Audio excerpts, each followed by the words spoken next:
Hello mga kananay, mga ka-OFW, magluto po tayo ng ating simpleng kakainin para tayo malakas na nagtratrabaho mga kananay. So ngayong araw na to ay gusto kong magsabaw at yung chicken breast na yan ay hiniwa ko ng maninipis. Then ginger, hindi ako nagbabalat ng ginger, hinuhugasan ko lang. May onion and andito na ang aking bawang. So, pwede ko nang ilagay yung sibuyas ko kasi gusto ko talaga ma-overcook yan.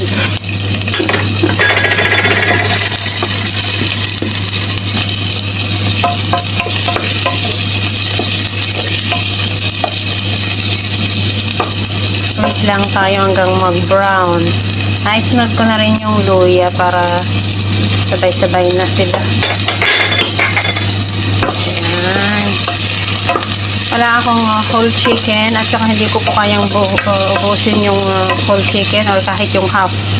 Kaya breast na lang yung ginawa ko at namiss kong magsabaw ngayon. Ayan, at dahil okay na ang ating mga sangkap, ito yung aking kakainin lang guys. Ilalagay na natin ang chicken. Ayaw kong mag-brown masyado yung mga dapat golden lang.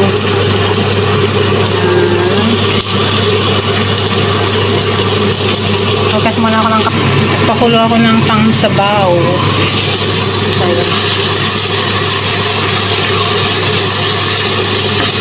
Kunting-kunting olive oil lang nilagay ko kasi sara-saraaw siyang puti mantika. Kasi kapag sinabawan gusto ko ano lang siya yung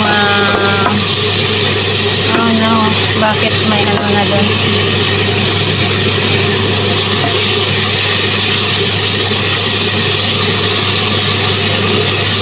Gusto siyang mag-golden itong chicken.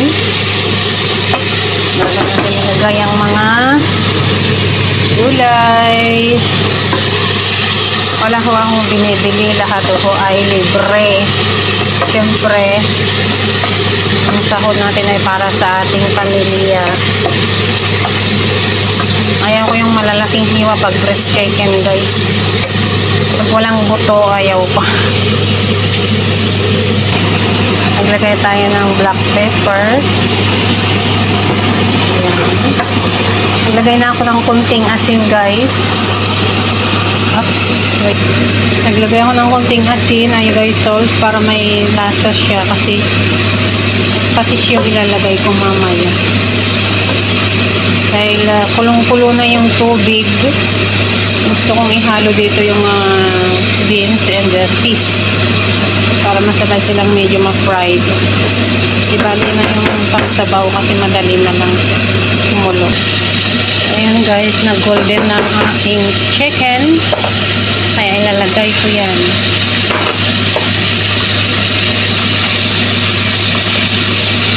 Frozen kasi sila. Yan eh. Yan ang libre na nandito sa bahay.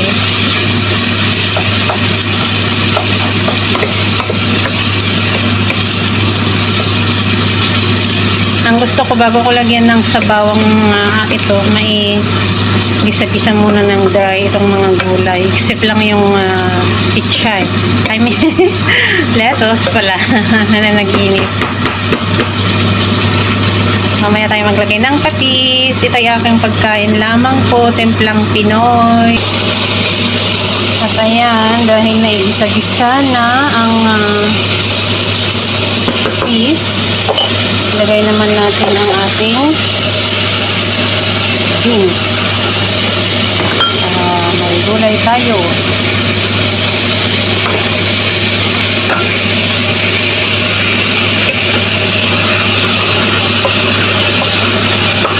Gisa-gisa lang muna natin bago maglagay ng sabaw guys para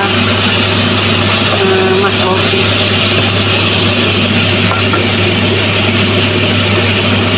Lagay tayo ng konting patis. At walang akong patis dito, pinapabili ko dito sa bahay.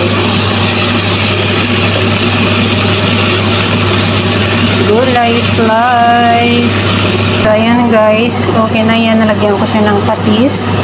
Maglagay na tayo ng bitchin. May bitchin ako. Kaya akong gagamit ng Maggi. Kaya akong ma-overcook yung mga gulay guys. Para manamis-namis. Bitchin. Ayan. Maglagay na ako ng water na kulong-kulo.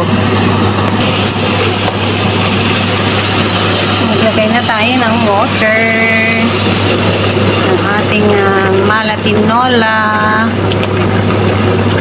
Pero alam nyo guys, sa mga Ilocano, ikirog dati bugong, di manok nga eh. Yung iba ha, yung iba hindi naman.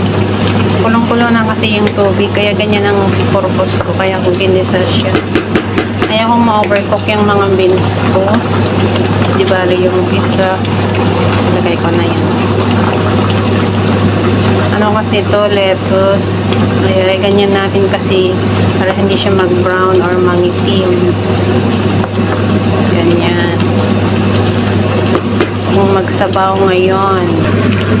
So, ayan ang aking malatinolang gulay na may kunting manok. Magsabaw-sabaw tayo ngayon. So, ayan na. Tama na yan kasi pangit pag ma-overcook. Tayo'y kain na mga kananay. Luto-luto rin kayo dyan mga ka-OFW. Huwag nagpapagutom. Ready na.